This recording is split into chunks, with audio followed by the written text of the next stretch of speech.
بسم اللہ الرحمن الرحیم۔ کتاب الایمان ہی ہے۔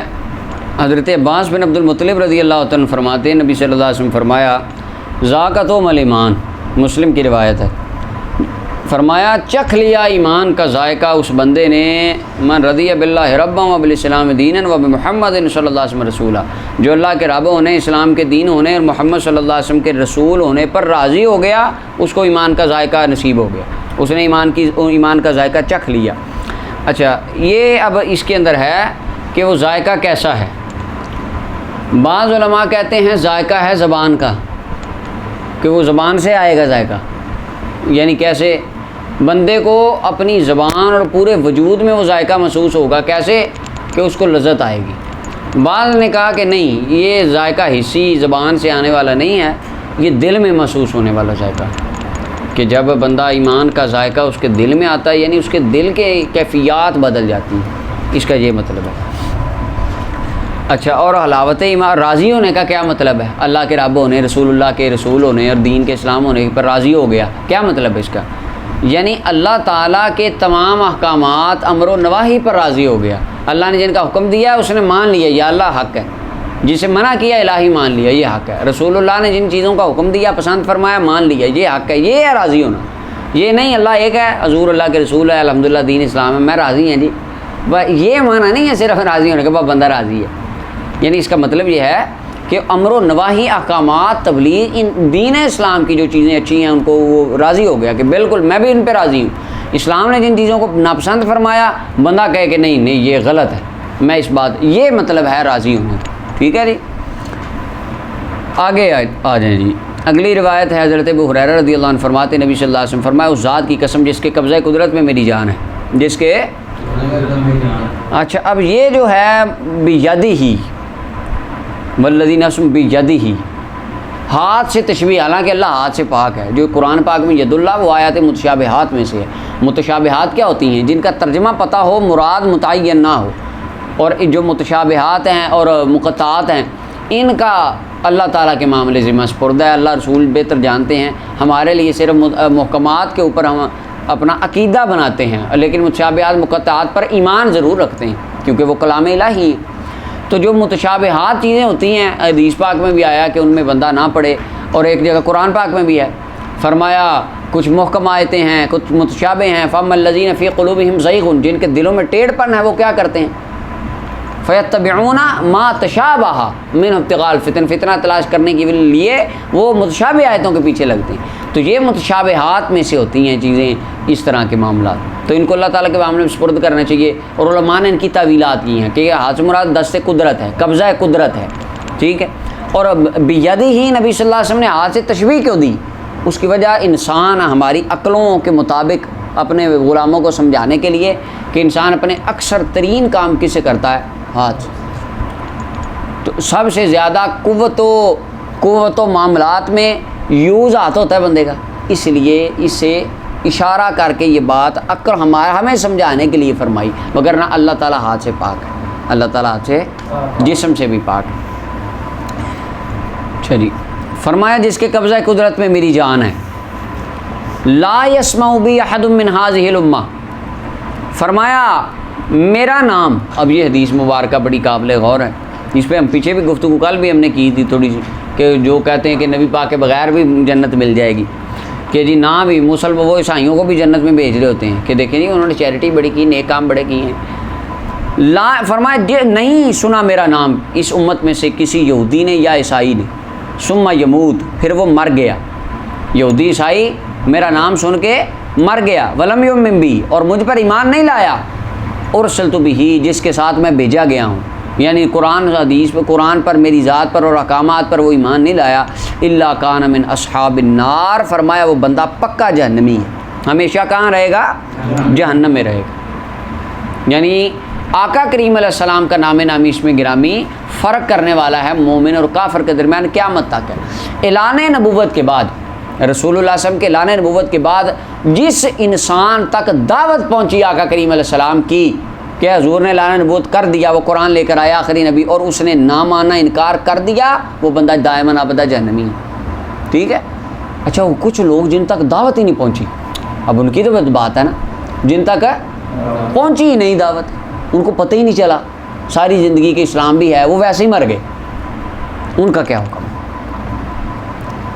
اختلاف اس کے اندر کئی اقوال ہیں علماء کے، سب سے بہترین اس کی توجیہ مسند احمد بن حنبل کی حدیث ہے جو نبی صلی اللہ علیہ وسلم نے فرمائی کہ قیامت کے دن کچھ افراد کو بلایا جائے گا. ایک وہ ہوگا جس تک دعوت پہنچی ہی نہیں، جس کو اس کو پتہ ہی نہیں چلا کہ اسلام بھی ہے یا کیا معاملات، اور دوسرا ہوگا بوڑھا بندہ، اور ایک ہوگا ان میں مجنون پاگل. ٹھیک ہے، یعنی وہ اللہ تعالیٰ ان کو جب بلائیں گے تو کہے گا یا اللہ مجھ تک دعوت ہی نہیں پہنچی، دوسرا کہے گا یا اللہ میں تو پاگل تھا، عقل ہی نہیں، عقل ہوتی تو کچھ کرتا. یا بعض نے کہا کہ نہیں وہ بہرا گونگا بہرا، وہ کہے گا یا اللہ میں نے تو سنا کچھ نہیں، نہ کچھ بولا، مجھے تو پتہ ہی کس چیز کا نہیں تھا. بوڑھا وہ کہے گا یا اللہ میں جس وقت تک باتیں کرتے تھے عمل کی، میں تو بالکل آخری عمر میں لگ چکا تھا، پتہ ہی کوئی حساب نہیں چلا، اس طرح کا. تو اس وقت ان کا امتحان لیا جائے گا. قرآن پاک میں بھی اس کا فرمایا کہ اللہ تعالیٰ عذاب نہیں دیتا جب تک رسول نہ بھیجے. قرآن پاک میں نا کہ اللہ تعالیٰ عذاب اس وقت تک کسی قوم کو نہیں دیتا جب تک رسول مبعوث نہ کرے. اور ان کا امتحان ہوگا کیسے؟ اللہ تعالیٰ میدان محشر میں ان کے اندر ایک نبی بھیج دیں گے، میدان محشر کے اندر ہی ان میں نبی بھیج دیں گے، نبی چلے جائیں گے ان میں، اور وہ نبی جا کے ان کو کیا، کون سے نبی ہوں گے اللہ تعالیٰ کی ذات بہتر جانتی ہے، یعنی وہ اپنا کلمہ پورا کرنے کے لیے نبی ان کو جا کے کہیں گے چلو جنت میں چھلانگ لگاؤ. کیونکہ وہ سارے کہہ رہے ہوں گے یا اللہ اگر نبی آتے اگر دنیا میں ہم تو سارے ہی مانتے. نبی فوراً چلے جائیں گے، نبی مبعوث ہو جائیں گے، اور نبی جا کے کہیں گے چلو جنت میں چھلانگ مارو. جو تو مارے گا حکم مان لے گا اس کے لیے وہ آگ بردم و سلامن ہو جائے گی، ٹھنڈی جیسے ابراہیم علیہ السلام پر ہوگی، کچھ بھی نہیں کہیں گے. اور جو کہے گا نہیں نہیں پاجی ہم نے تو یہ نہیں کرنا کام، بس پھر نبی کی نافرمانی کی وجہ سے وہ فیل ہو گیا، اس کو پھر دوسری جہنم میں پھینک دیا جائے گا. تو یہ ان کا امتحان لیا جائے گا. لیکن جس تک دعوت پہنچ گئی اس کا کوئی عذر قیامت کے دن قبول نہیں کیا جائے گا. آگے ہے آقا کریم علیہ السلام نے ارشاد فرمایا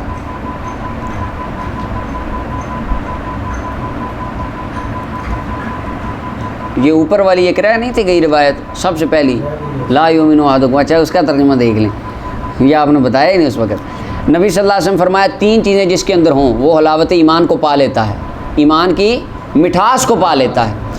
فرمایا من کان اللہ و رسول، جس کو اللہ اور اللہ کا رسول سب سے زیادہ محبوب ہو جائیں ان تمام چیزوں سے جو ان کے علاوہ ہیں، یعنی اللہ رسول کا غیر کل کائنات میں سب سے زیادہ اشد ترین محبت وہ اللہ رسول سے کریں.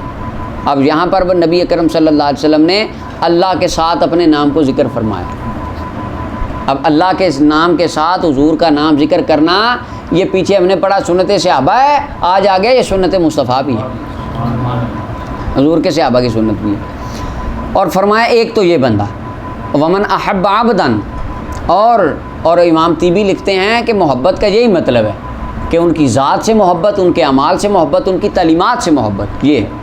اور وہ بندہ جو کسی سے محبت کرے، جو احب عبدن کسی اور بندے سے محبت کرے، لا یحبہ الا للہ، اس کی محبت نہ ہو مگر صرف اللہ کے لیے. ریاض الصالحین میں آپ نے وہ حدیث دیکھی کہ فرمایا وہ بندہ جا رہا تھا تو راستے میں کیا بیٹھا تھا ایک فرشتہ، اس نے کہا جس طرح تو اس کے ساتھ محبت کرتا ہے اپنے بھائی سے، اللہ تیرے سے محبت فرماتا ہے. تو لہٰذا یہ مطلب ہے اللہ کی رضا کے لیے محبت کرے، دنیاوی مال کے لیے نہ، یہ نہ ہو کہ یہ میرے کام آئے گا. آج کل ہماری محبتیں بھی ایسے ہوتی ہیں، کام آئے گا، ہے جی یہ فلانا پیسے دے دے گا، مشکل وقت میں ساتھ دے دے گا، اس کی سفارش چل جائے گی. یہ تعلق لوگ کہتے ہیں جی سلام دعا رکھنی چاہیے تھی سارے نے، کم پہ جاتا ہے. آج کل اس طرح کی رشتہ داریاں اور اس طرح کے جو ہے نا آپس کے اندر تعلقات ہیں. تو فرمایا یہ نہ ہو، اس سے مراد ہے دینی محبت جو ایمان کے لیے ہو، اخلاص کے لیے ہو، اللہ کے لیے ہو، وہ محبت مراد ہے. فرمایا وہ بندہ بھی ایمان کی حلاوت کو پا لیتا ہے. اور وہ بندہ من یکرہ جو ناپسند جانے کہ کفر میں لوٹ جائے بعد اس کے کہ انقذہ اللہ منہ، اللہ تعالیٰ نے اس کو اس سے نکال دیا. انقذہ کا معنی عام ہے، یعنی جو بندہ کافر سے مسلمان ہوا اس کے لیے بھی یہ حکم ہے کہ اللہ نے اس کو نکال دیا، اب اس کے بعد وہ واپس جانے کو ناپسند کرتا ہے. کس طرح؟ کما یکرہ ان یلقی فی النار، جیسا کہ وہ ناپسند کرتا ہے کہ آگ میں ڈال دیا جائے، اتنی نفرت کرے کفر سے. اور دوسرا وہ بندہ جو پیدا ہی مسلمان ہوا، مولا علی قاری فرماتے ہیں یہ حدیث اس کو بھی شامل ہے، یعنی وہ مسلمان ہی بڑا ہوا، کفر اس نے 1 منٹ کے لیے بھی نہیں کیا، لیکن اب بھی وہ ایسے سمجھتا ہے کہ کفر میں جانا اتنا برا جانتا ہے جیسے آگ میں ڈلنا، تو اللہ تعالیٰ اس کو بھی یہ ثواب اور شان عطا فرماتے ہیں، اللہ اس کو ایمان کی حلاوت اور مٹھاس عطا فرماتے ہیں۔ اچھا آگے جی، حضرت ابو موسیٰ شریف فرماتے ہیں نبی صلی اللہ علیہ وسلم فرمایا 3 بندے، کتنے بندے؟ تھوڑا اور آپ آہستہ سے بولیں، 3 بندے، کتنے؟ ہاں 3 بندے، ان کے لیے ڈبل اجر، 2 اجر ہیں۔ پہلا وہ بندہ اہل کتاب میں سے، یعنی کوئی عیسائی ہو، یہودی ہو، یا کسی نبی کا امتی ہو، آمن بنبی ہی، جو اپنے نبی پر ایمان لایا، وہ آمن بمحمد صلی اللہ علیہ وسلم، اور نبی پاک پر ایمان لایا۔ فرمایا جس نے 2 نبیوں کا کلمہ پڑھا ڈبل اجر ہے، یعنی عیسیٰ علیہ السلام کے دور میں ان کا امتی تھا، بعد میں حضور آ گئے، اس نے نبی پاک کا کلمہ پڑھ لیا، جیسا کہ حضرت سلمان فارسی رضی اللہ عنہ، وہ پہلے عیسائی تھے، نصرانی تھے، پتہ چلا ہے پادری نے بتایا مکے میں نبی آنے والے ہیں، آ گئے مکے میں، بکتے بکاتے مدینے میں آئے، جب مدینے حضور آئے پھر ملاقات ہوئی، کلمہ پڑھا، تو فرمایا ان کے لیے ڈبل اجر۔ اچھا یہ کیوں فرمایا؟ اس ملا علی قاری کہتے ہیں اس کی وجہ یہ تھی کہ بعض لوگوں کے دل میں شبہ پیدا ہو گیا کہ شاید ہم نبی پاک کا کلمہ پڑھ لیں گے نا، عیسائیوں یہودیوں کے دل میں ڈر پہ، اگر ہم نے کلمہ پڑھ لیا نا نبی پاک کا، تو جو پہلے ہم نے عبادتیں کی ہیں اپنے یہودی مذہب کے مطابق یا عیسائی مذہب کے مطابق، وہ ضائع ہو جائیں گی، کیونکہ ہم تو نئے دین میں چلے گئے، اس دین کے احکام نئے ہوں گے، عبادات نہیں ہوں گی، تو ہمارا پرانا سارا ذخیرہ ضائع ہو جائے گا۔ اس وقت رسول اللہ صلی اللہ علیہ وسلم نے یہ تسلی دینے کے لیے، شبہ کو دور کرنے کے لیے فرمایا کہ نہیں ضائع نہیں ہوگا، بلکہ اس کا بھی ثواب ملے گا، اللہ تمہیں اس کا بھی ثواب عطا فرمائے، ڈبل شان ہوگی تمہاری۔ ایک تو یہ بات۔ دوسرا بندہ شری فرمایا والعبد المملوک، غلام بندہ جب وہ ادا کرے اللہ کا حق اور اپنے موالی آقاؤں کا حق، یعنی 2-3 بندوں نے مشترکہ غلام لیا ہے اور سب کے پاس اس کی مخصوص گھنٹوں میں ڈیوٹی ہے، وہ ان سب کی خدمت بھی کرے، ساتھ نماز روزہ بھی سارا پورا کرتا رہے، تو فرمایا اللہ تعالیٰ اس کو بھی ڈبل ثواب عطا فرماتا ہے۔ اس کی وجہ اہل عرب کہتے تھے کہ جو اپنا غلام ہے نا، اس کی عبادت کا ثواب آقا کو ہوتا ہے، اس کی وجہ جو غلام جو پیسے کماتا تھا وہ کس کے ملک میں جاتے تھے؟ آقا کے ملک میں، وہ اپنا کوئی اس کی بات اپنی بات نہیں تھی، سودا کرے قبول نہیں تھا، آقا کے حکم سے سارا کچھ ہوتا تھا۔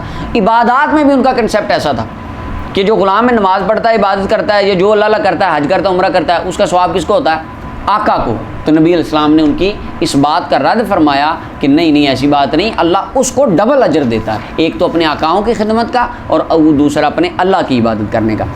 تیسری فرمایا تیسرا بندہ وہ بندہ کانت عندہ امہ، جس کے تحت، جس کے پاس ایک لونڈی ہو، جس کے پاس اچھا ویتوہا، وہ اس کے ساتھ مجامت کرتا ہو، فادبہا، وہ اس کو ادب سکھائے، فاحسن تادیبہا، اور اچھے آداب سکھائے، یعنی اخلاقیات اس کو سکھائے، اور علمہا، اس کو تعلیم پڑھائے لکھائے، پڑھائے نا تعلیم دے، اچھی تعلیم دے، پھر اس کو آزاد کر دے اور پھر اسے شادی کر لے، اللہ اس کو بھی ڈبل اجر عطا فرماتا ہے۔ اس کی وجہ یہ تھی کہ اس وقت لونڈیوں کو ادب سکھانا یا پڑھانا یا ان کے اوپر کوئی انویسٹ کرنا، تعلیم عورت کی حوالے سے بالکل سوال ہی پیدا نہیں تھا ہوتا، اور جو لونڈی تھی، عورت تھی، اس کو بڑا ایک حقیر سمجھا جاتا تھا۔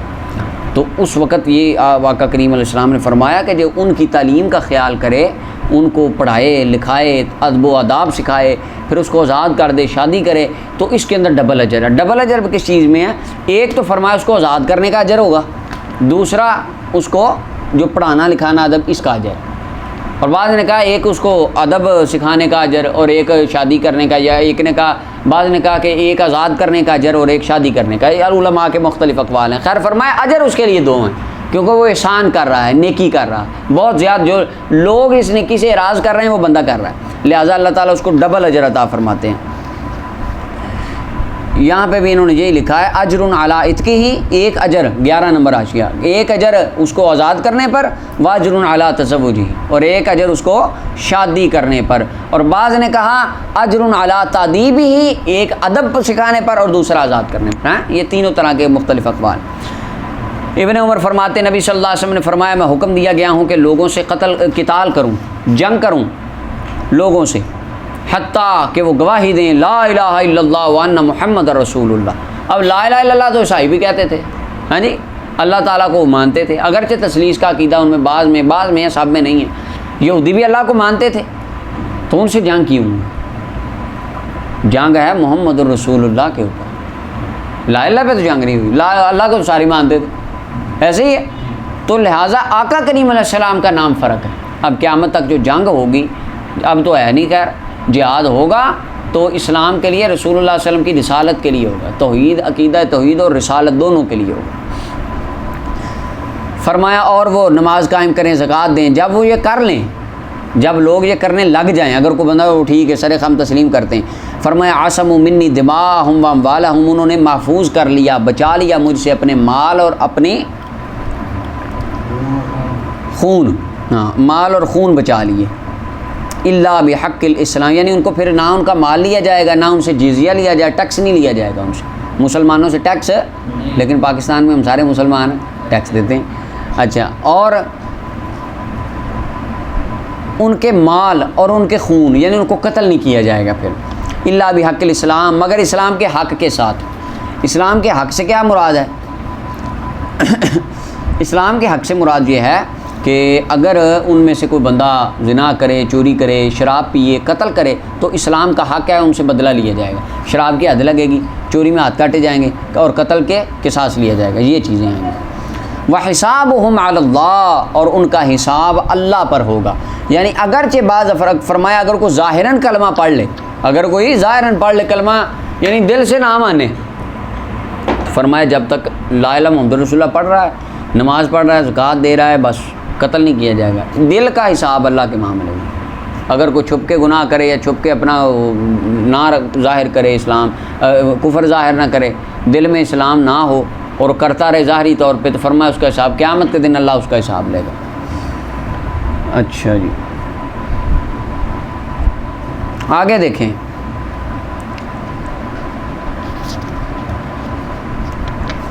ہاں جی، اگلی روایت ہے وَحِسَابُهُمْ عَلَى اللَّهِ، یہ متفق علیہ ہے، مگر امام مسلم نے الا بحق الاسلام کے الفاظ ذکر نہیں کیے۔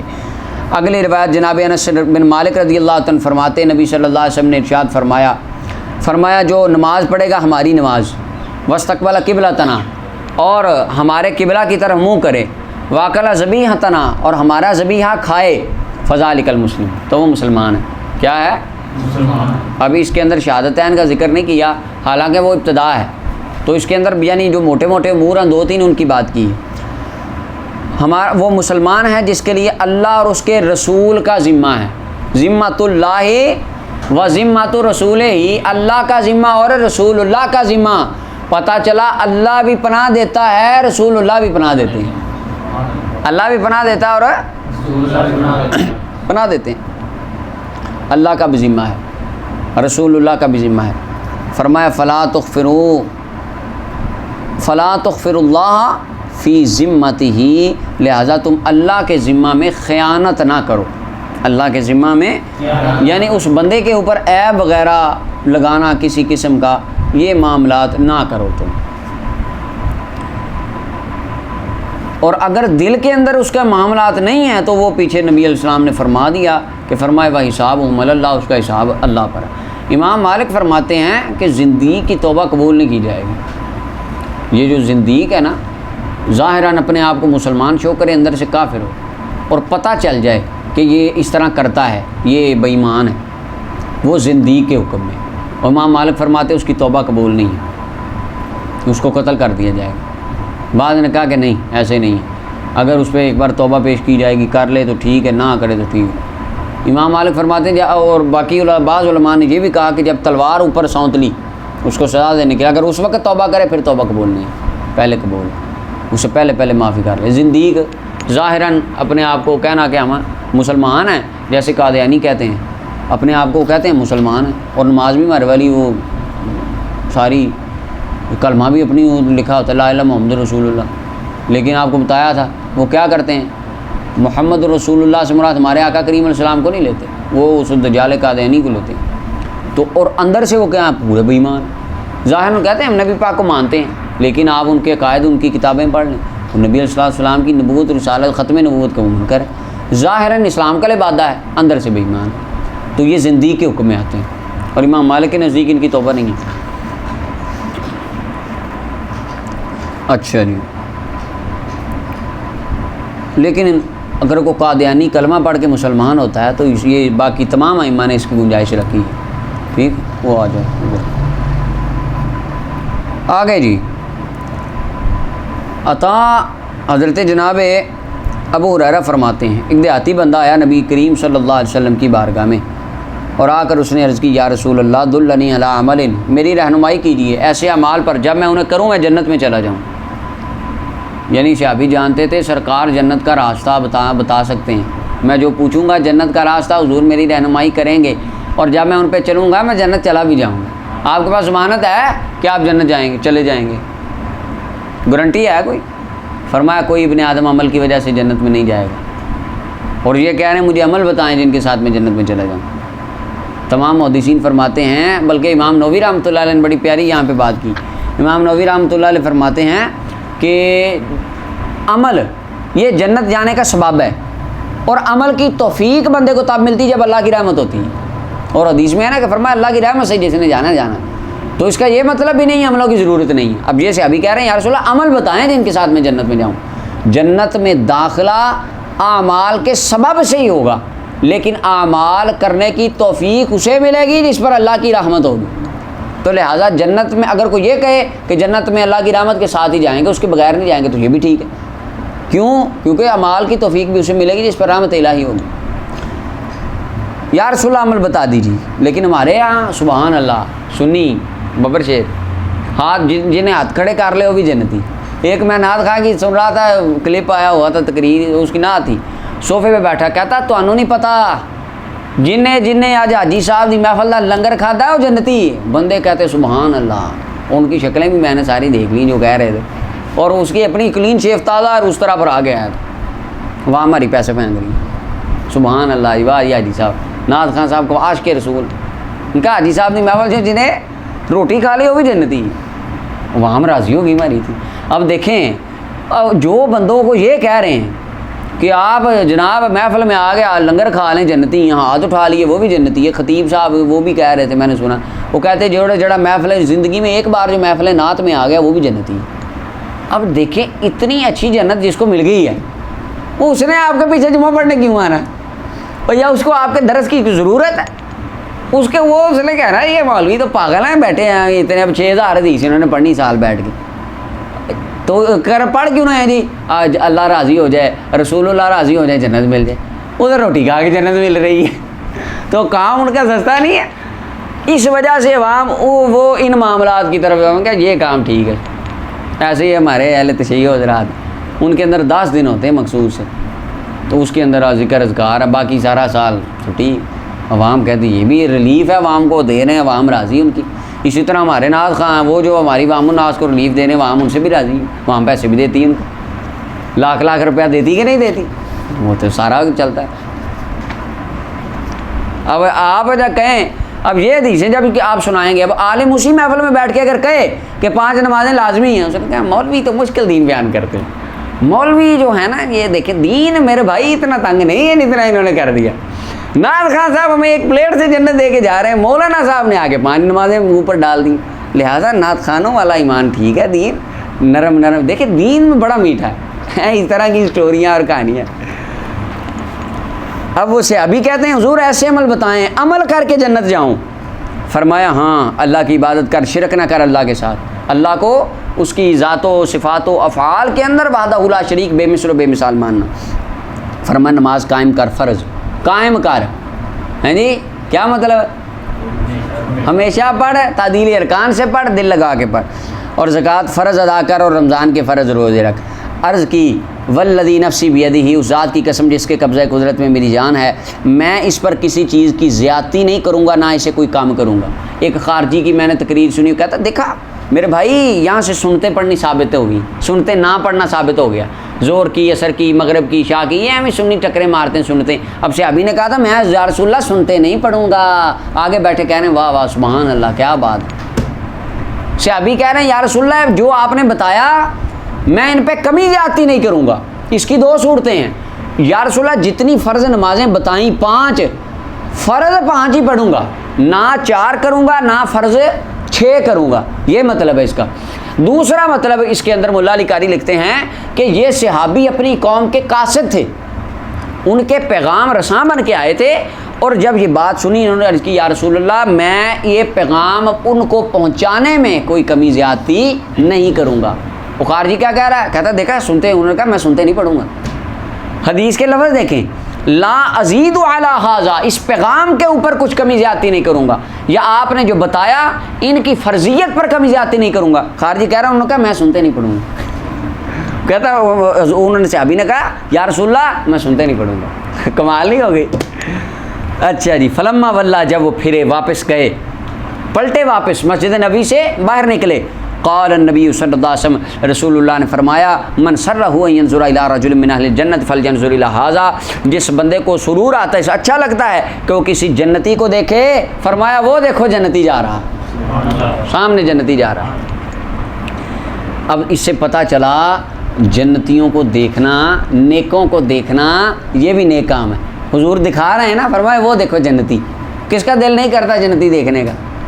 جنتی لوگوں کو، نیک لوگوں کو دیکھنا یہ بھی باعث ثواب ہے، کار ثواب ہے۔ اچھا جی، اب یہ دیکھیں اس کے اندر اسلام کی موٹی موٹی چیزیں عام بندے کے لیے یہ ہے، یہ حدیث بڑی جامع ہے عام ایک انسان کے لیے، عام فرد کے لیے، جو سادہ بندہ، مزدور بندہ، عام دنیا دار بندہ۔ فرائض 5 وقت کی نماز، رمضان کے روزے، زکوٰۃ اگر مال ہے، حج اگر اللہ توفیق دے، اور کبیرہ گناہوں سے بچنا عام مومن اگر، اور عقیدہ تو پہلے ہے نا، عقیدہ تو پہلے، یہ سے بس موٹے موٹے یہ چیزیں کرتا کرتا جو دنیا سے چلا گیا، اللہ تعالیٰ اپنے فضل سے اس کو جنت عطا فرمائیں گے۔ احادیث طیبات سے ہمیں یہی نظریہ ملتا ہے۔ اچھا جی، آگے حضرت جناب سفیان بن عبداللہ الثقفی فرماتے ہیں میں نے عرض کی یا رسول اللہ میرے لیے ایسی بات کہہ دیجئے اسلام میں کہ میں آپ کے بعد کبھی کسی سے سوال نہ کروں، آپ کے بعد کبھی کسی سے میں پوچھوں نہ وہ بات۔ تو نبی اکرم صلی اللہ علیہ وسلم نے ارشاد فرمایا کہ میں اللہ پر ایمان لایا، ثم استقم، پھر اس پر استقامت اختیار کر لے، ڈٹ جا، پھر آگے پیچھے نہ ہو۔ پھر صوفیاء فرماتے ہیں الکرامت الاستقامت فوق الکرامہ، استقامت کرامت سے بڑی ہوتی ہے، ثابت قدم رہنا ہے۔ پیر میر علی شاہ صاحب رحمۃ اللہ علیہ کی بارگاہ میں مولوی صاحب چلے گئے، علم پڑھا ہوتا ہے نا جو بندہ، وہ اس کا پھر نفس ذاتی طور پہ بڑا ایک ہوتا ہے ذام میں کہ میری کیا بات ہے، میں عالم ہوں یہ۔ اور آج کل تو کمال ہو گئی نا، حسد بہت زیادہ ہو گیا، آج کل علماء میں بڑا حسد ہو گیا، ہر جماعت میں ہو گیا، ہر مسلک میں ہو گیا، ہر جگہ پہ ہو گیا۔ بس اللہ تعالیٰ خیر، اللہ ہمیں بچائے، محفوظ فرمائے۔ تو پیر میر شاہ صاحب کی بارگاہ میں نا وہ مولانا صاحب چلے گئے، رہے جا کے کچھ دن، 4-5 دن رہے، واپس آپ فرمایا بھائی کیسے آیا تھا اور کدھر جا رہا؟ کہنے لگا جی مرید ہونے آیا تھا۔ مولوی جلدی کسی کے مرید بھی نہیں ہوتے، یہ میں نے بڑی دیکھی چیز۔ درس نظامی فاضل بندہ ہوتا ہے نا جو، وہ جلدی کسی کا مرید نہیں ہوتا۔ کئی ایسے علماء میں نے دیکھے ہیں فوت ہو گئے، وہ مرید نہیں ہو کسی کو پیر ہی نہیں ملا۔ پوری دنیا میں اپنے سے بہتر کوئی انسان ہے شیخ ملے ہی نہیں جس کی حضرت بیعت کر لے، ایسے میں نے کئی دیکھے ہیں بندے۔ اللہ اکبر، این ممکن وہ ہوں ان کی اللہ تعالیٰ کی بارگاہ میں واقعی یہ شان ہو، ساری دنیا سے بہتر ہوں، لیکن وہ یعنی انہوں نے سمجھا کہ ہمارے مناسب کوئی بندہ پوری نہیں ہے پاکستان میں ملا کہ جو ہمیں ارشاد اور طریقت کی باتیں بتا سکے۔ کئی بندے اور ابھی بھی ہیں کئی، یعنی ان کے سفید بال کئیوں کے آ چکے ہیں، میں ان سے بولا علماء جی آپ کی بیعت، جی میں کوئی نہیں، کسی کی بیعت نہیں، میں خود آگے سے مذاق سے کئی کہہ دیتے میں آپ مرید کرنا ہوں میں آپ بیعت کرتا ہوں۔ اچھا خیر، بات کر رہے تھے پیر میر شاہ صاحب رحمۃ اللہ، آ گئے 5 دن رات، مولوی صاحب واپس۔ فرمایا کس طرح آئے تھے، کدھر جا رہے ہیں؟ حضرت میں آیا تھا مرید ہونے۔ تو جا کیوں رہے ہو؟ جی میں آپ کی شان نہیں نظر آئی، دل آیا تھا کہ کوئی کرامت دیکھوں، کوئی ہوا میں اڑتا ہو، کوئی اللہ کا درویش، کوئی یعنی پانی پہ چلتا ہو، کوئی اس طرح کی کہانیاں ہوں، تو پھر میں ایسے تو نہیں نا مرید ہو جاتے۔ اب آپ نے فرمایا تو بتا 5 دن میں میرا کون سا عمل سنت مصطفیٰ کے خلاف دیکھا ہے تو نے؟ کون سا عمل میرا حضور کی سنت کے یہ فرمایا؟ انہوں نے کہا جی کوئی نہیں دیکھا۔ فرمایا سب سے بڑی میر علی کی کرامت یہی ہے کہ میرا ہر عمل سنت مصطفیٰ کے مطابق، یہ ہے الاستقامت فوق الکرامہ، استقامت کرامت سے بڑی ہوتی ہے، یہ سب سے بڑا کام ہے۔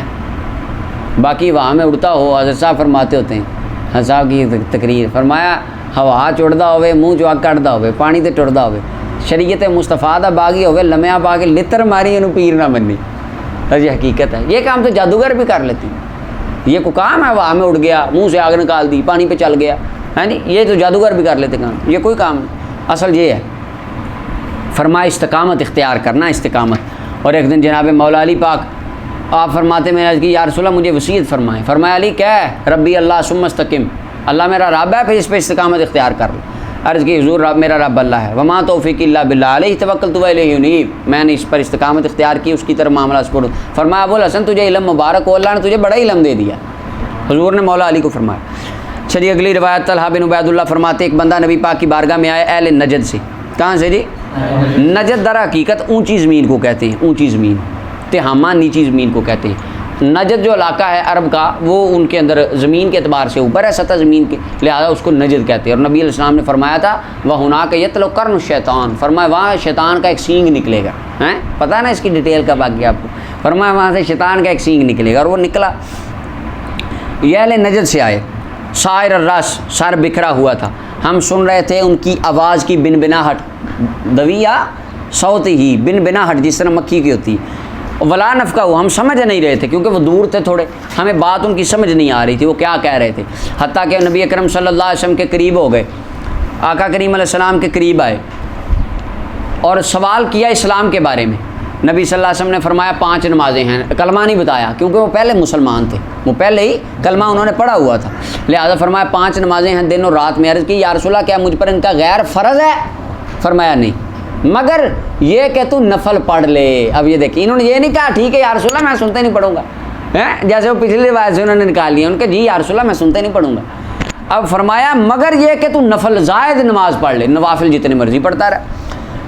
قال رسول اللہ صلی اللہ علیہ وسلم, پھر نبی صلی اللہ علیہ وسلم نے فرمایا اور رمضان کے روزے ہیں. عرض کی کیا مجھ پر ان کا غیر بھی فرض ہے؟ فرمایا نہیں, نفلی روزے جتنے بھی رکھ لے, یعنی باقی یوم عاشور کا یوم عرفہ کا فرض نہیں ہے, خود رکھ لے. اور ذکر کیا نبی صلی اللہ علیہ وسلم نے ان کا زکوٰۃ کا. کیا عرض کی یا رسول اللہ کیا مجھ پر ان کا غیر بھی لازم ہے؟